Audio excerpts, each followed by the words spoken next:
Jim Edwards here backstage with Bellator CEO Scott Coker, who's joined us here in London for BAMMA 34 this evening. Scott, what did you make of that main event we just saw? It was pretty crazy. Terry Brazier, Alex Lahore. Yeah, it was wild. It was one of the best fights I've seen recently, and those guys were scrapping it. I mean, they were throwing it down. So to me, I was telling David, you should have an extra round, because if it was a draw, then you guys should have a sudden death fight, for the round. And it would have been amazing. I think people would have loved it. I mean, like, you have a massive event coming up, Bellator 200. What are you doing here tonight? Are you potentially scouting maybe a few bits of talent for the undercard? No, here for some meetings with Viacom and Channel 5 and Spike UK, and it just happened to be on this week. And I stayed a couple extra days, and we're here just to watch the fights and have a good time. Honestly, it just happened to be on the fight weekend that the David Story's fight. And I love coming to the fights here because, I get to come here and I don't have to work. I can just be a fan, which I love to do. I mean, I think it's probably knowledge that I love martial arts, and these guys are skilled martial artists, and I had a good time, watching the fights. So obviously we had a few fights announced for Bellator 200 last week. Gegard taking on Rafael Cavalli, the middleweight champion, and also Cro Cop taking on Roy Nelson. So how's that all going to work out? Who's going to be the main event for this fight? I tell you, that's a question that people have to wait to see. It's like we haven't, we put the fight card together, and then we'll decide who's going to fight last. But to me, it's like been a hot topic, right, because of the last time and who. But you know what? At the end of the day, it's like when you think about Rampage fighting last, there's 125,000 more viewers that jumped on to see Rampage fight than the Roy fight. So to me, it's like that made a lot of sense, and it worked out the way they did. But we're going to go back. We're going to talk to the network and see what they want to do, and then we'll go from there. But listen, it's just funny because people should just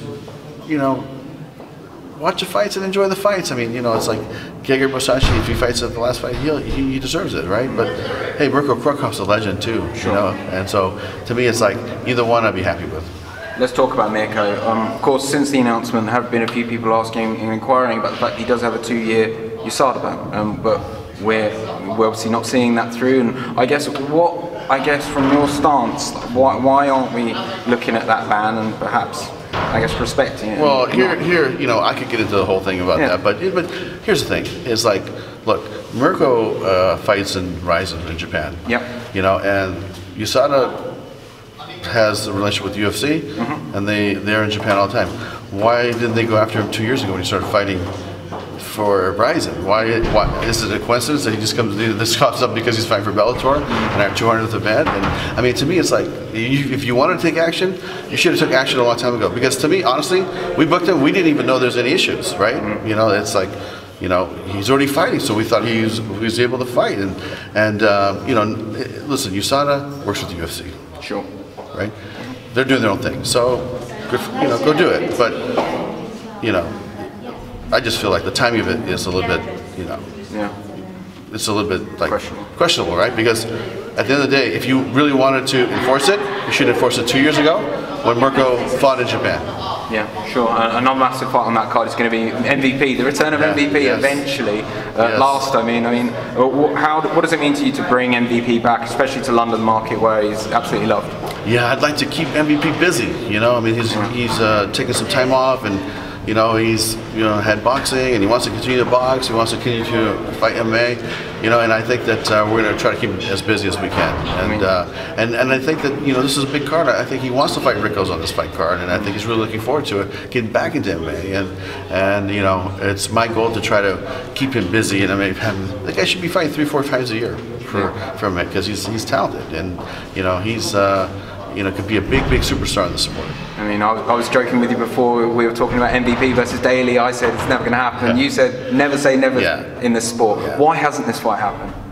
I think that's something you should ask Paul Daley. Sure. I think that Paul is the one that said he wanted to fight him, called him out. We thought we had a fight, and then he changed his mind. So maybe he changed his mind back. Maybe he doesn't. But we're going to always ask. I'm going to show you. Would you like to put the fight on later this year if you can get both parties at the right table? Absolutely. I think that fight should happen in the future. I think it should happen here in the UK.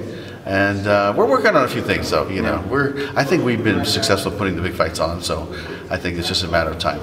There's some massive free agents here in the UK right now. Brendan Loughnane has been here tonight at BAMMA. He's a free agent right now. Okay. Paddy Pimblett, another guy on Cage Warriors. Any interest? I heard a few rumours about Paddy. Maybe. Yeah, I think you know. And here's the thing: it's like I'm not trying to pass the buck, but sure. You know who Rich and Mike are talking to. I know they're talking to some people. I'm not exactly sure, you know, who the fighters are that they're going after or they're talking. But you know, if they are world-class talent and we feel it can add value to our league and to Bellator, we're going to try to sign them. And I think that our free agents acquisitions have been very successful. Yep. I think that my guys will be here doing the same thing here, looking for the best fighters in the world, male or female, and try to bring them to Bellator. Last few questions. Rory McDonald, always a hot topic on everyone's list. What's kind of next for Rory? We know he's slightly still recovering from his injury, yep. But we've been hearing rumours about a potential fight with Koreshkov. Yeah, with the fight, there's no fight that's set with Rory, right. But when he's ready, we want to keep him busy. He did take a lot of damage in the last fight that you saw, but what a great fight that was. Yeah, that was unbelievable. I mean, that's the Bushido spirit, man. And so to me, at the end of the day, it's like when he's ready, we want to put him back in as soon as we can. Yeah, I mean, last question, Bellator 200 is going to be a massive fight card, not only for you, but for the UK as well. Like, what is it going to mean to you to bring such a massive show to London? You know, I'm so happy that it's here, and we're excited to put this fight on. And you know, when we started putting this fight card together, we said we got to do it in London. I mean, you know, that's the home of Viacom too. Channel 5 is here. They have massive offices here, and Spike UK is owned by Viacom. I go, and when you start putting the fight card, Phil Davis versus Linton Vassell, MVP versus Rickles, you know, we had Mirko already in our back pocket. He's, you know, from Croatia, so, you know, we think some of the fans will come here and support him. And we just said, you know, this fight card really is built for the UK. So let's go do it. And then if we're going to do it, let's do it big, because Gegard fighting Carvalho, that could have been a main event, and that could, you know, and it still might be the main event. Who knows? But we didn't have to continue to stack it, you know, to make it. It would already have the value of a tentpole event. Let's say this to me is equal with what we did in Madison Square Garden with our big event with Fedor and Mad, and you know, like this is that the fight card is at that level. And I think it's probably one of the top 2 fight cards we put together. And we're bringing it here to London because, you know, this is like a home for us once a year, and it's our 200th event, which we're very proud to host, and, you know, we're going to do it right. One last sneaky one, Aaron Chalmers. I saw you talking to him tonight. He's a massive star here in the UK, got a massive UK card coming up. Is there at least interest maybe of having a talk with him and sitting down, getting on this card? Yeah, you know what, I think that my guys are talking to David, and so we'll see, but I don't know exactly at what level they're talking, you know, because, you know, if it's something that, you know, David would let him fight, if he's interested in fighting, because I know he might be busy with David, who knows, so, you know. I best let you go talk to David then. Scott, thank you so much for your time. I can't wait to see you again in May. Right, thank you. It's going to be a great night. Yes, 200's going to be a lot of fun. It is.